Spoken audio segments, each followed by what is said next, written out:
Alrighty, so getting prepped up for quick 30 drag racing up in Houston. So I got the Magnus Motorsports clutch slipper installed, and I made a little bracket here.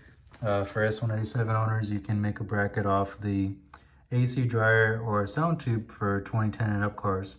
So made a bracket out of aluminum. I cut a spacer, used a 3/8 bolt, and boom, bolted it up. Ran the wiring, ran the lines. I used a 12-inch nitrous AN line -4 from the master on the firewall to the clutch slipper, and then the line that originally went to the firewall, that goes down to the slave cylinder, it is plenty long enough to just reach all the way up here and hook it up. That one's actually a line from McLeod, so it's one of the McLeod clutch line kits. So just to kind of illustrate how it works, so you got the knob here, you can twist it. It has a lot of adjustment. You can turn this knob, feels like forever.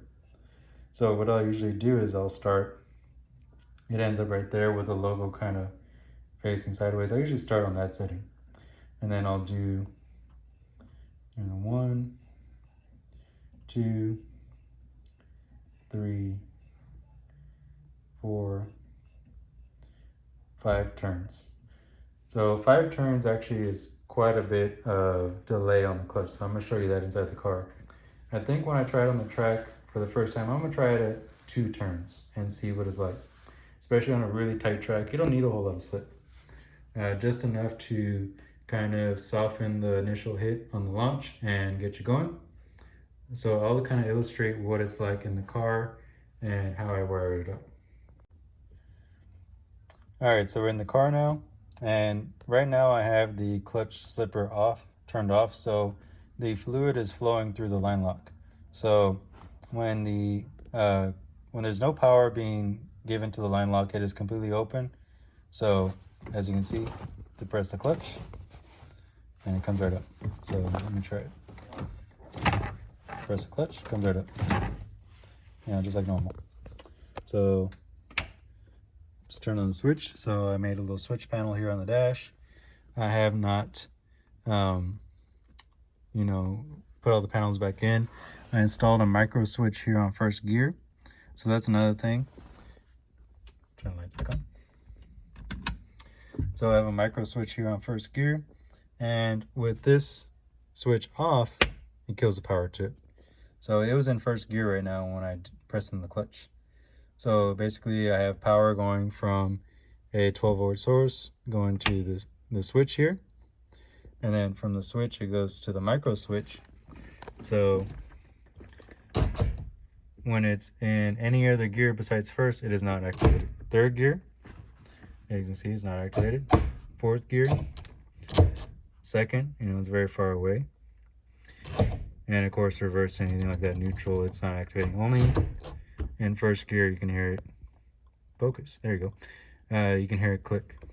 Third gear, it was a little tricky because the wiggle would kind of make it activate when I had it bolted to this bolt right here, and pointing towards the left.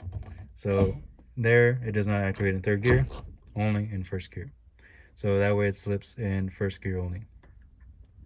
So you can see there, switch on, and I'll show you what's like right there. See that delay in the clutch? That way it gives you that initial slip off the line to get you going and launch. So depending on track conditions, you're going to want to tune that. You don't want to have it slipping a whole lot on a really good track because you're giving up ET and you're just burning up your clutch for no reason. You just need just enough to get it to not hit the tire so hard and get you out of that 60 foot and hopefully cut a real good 1.3 1.4 60 foot depending on track conditions. So as you can see, pretty good, almost 1 second delay in the clutch. So for a tighter track, may want to turn it down. Like I said, I'm gonna start it at 2. The track in Houston is very good, so I'll probably start at 2 turns, maybe 3, but I don't think I should need much more than that. At our local track here in Edinburgh, I'll probably go all the way up to 5, so that we can get a real good 60 foot on a looser surface. So that's a little kind of walk through on how I installed the Magnus Motorsports clutch slipper. It's a pretty simple unit. You just give it key on power, or not key on, but switch power when you want it. See right there, still in first gear. And clutch is off, and then when switch is off. When you press clutch, you press normal. So when I was leaving the start line, I was dumping the clutch and it would hit the tire real hard. So now it should help ease up on that. Now it is gonna wear the clutch out a little faster, but you know, we're going to the track with this thing. It's not a, you know, expect things to wear out, but better to wear out a clutch than to break drive shafts and break transmissions, break rear ends. So that'll help parts last a little longer. And now with the K-member spacers installed, the K-member is lower, the engine's lower. It's actually really easy to pull the transmission straight back. So, you know, just pull the transmission straight back, drop it down, replace the clutch, put the transmission back in. Got a short little exhaust, so you know, exhaust is easy to take off, so everything is real serviceable, and that's what you want.